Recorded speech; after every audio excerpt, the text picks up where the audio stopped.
ನಮಸ್ಕಾರ ವೀಕ್ಷಕರೇ, ನಾನು Suja Raghunath. Welcome to my channel blue waves acupressure and auricular centre Bangalore. ಇವತ್ತಿನ ಟಾಪಿಕ್ ಅಲ್ಲಿ ನಮ್ಮ ಮಂಡಿ ನಡಿಬೇಕಾದ್ರೆ ಇಲ್ಲ ಕುತ್ಕೊಂಡು ನಿಂತ್ಕೋಬೇಕಾದ್ರೆ ಏನಕ್ಕೆ ಕಟ್ ಕಟ್ ಅಂತ ಸೌಂಡ್ ಬರುತ್ತೆ ಅಂತ ತಿಳ್ಕೊಳ್ಳೋಣ. 45 ವರ್ಷ ಆಯ್ತು ಅಂದ್ರೆ ಬಾಡಿಲಿ ಚಿಕ್ಕ ಪುಟ್ಟ ಪ್ರಾಬ್ಲಮ್ಸ್ ಶುರುವಾಗತ್ತೆ. ಈ ಚಿಕ್ಕ ಪುಟ್ಟ ಪ್ರಾಬ್ಲಮ್ಸ್ ಅಲ್ಲಿ ಒಂದು ಪ್ರಾಬ್ಲಮ್ ಬಂದು ನಮ್ಮ ನೀಸ್ ಅಲ್ಲಿ ಈ ಕಟ್ಕಟ ಅಂತ ಸೌಂಡ್ ಬರೋದು.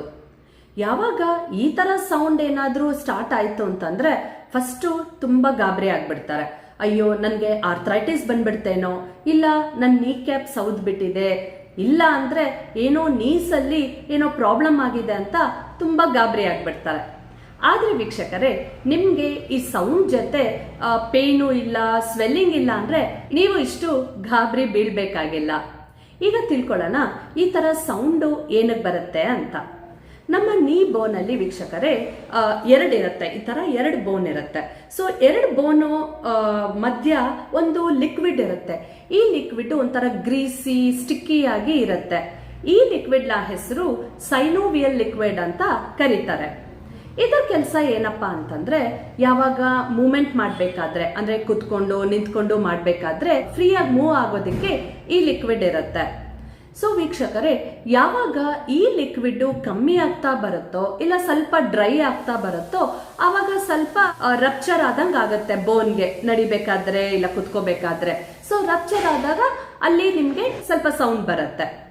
ಇದೊಂದೇ ಅಲ್ಲ, ಈ ಜಾಗದಲ್ಲಿ ಒಂದೊಂದ್ಸತಿ ಏರ್ ಬಬಲ್ಸ್ ಕೂಡ ಫಾರ್ಮೇಶನ್ ಆಗತ್ತೆ.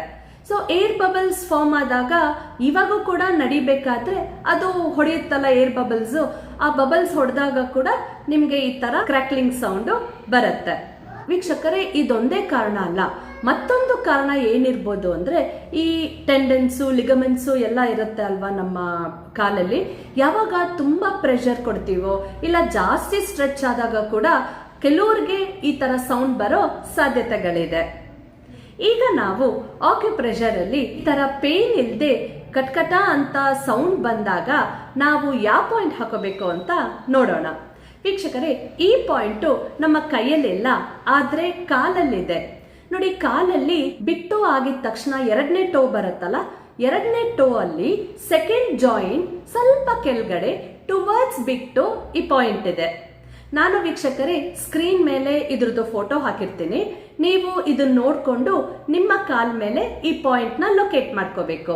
ಆಸ್ ಯೂಶುವಲ್ ವೀಕ್ಷಕರೇ, ಈ ಪಾಯಿಂಟ್ ನ ನಾವು ಸ್ಟಿಮ್ಯುಲೇಟ್ ಮಾಡಿ ಪೇಪರ್ ಟೇಪ್ ಮೇಲೆ ಬಿಯಾಲ್ ಮ್ಯಾಗ್ನೆಟ್ ನಾವು yellow colour part skin touch ಆಗೋ ತರ ಹಾಕೋಬೇಕು. ಈ ಮ್ಯಾಗ್ನೆಟ್ಸ್ 2 ಕಾಲ್ಗೂ ಹಾಕೋಬೇಕು ವೀಕ್ಷಕರೇ. ಸುಮಾರು 8 ರಿಂದ 10 ಗಂಟೆ ಕಾಲ ಪ್ರತಿದಿನ ನೀವು ಮ್ಯಾಗ್ನೆಟ್ಸ್ ನ ಹಾಕೋಬೇಕು. ಮತ್ತೆ ವೀಕ್ಷಕರೇ, ಕೆಲವು ಕಾಳುಗಳನ್ನ ನೀವು ಅವಾಯ್ಡ್ ಮಾಡಬಹುದು.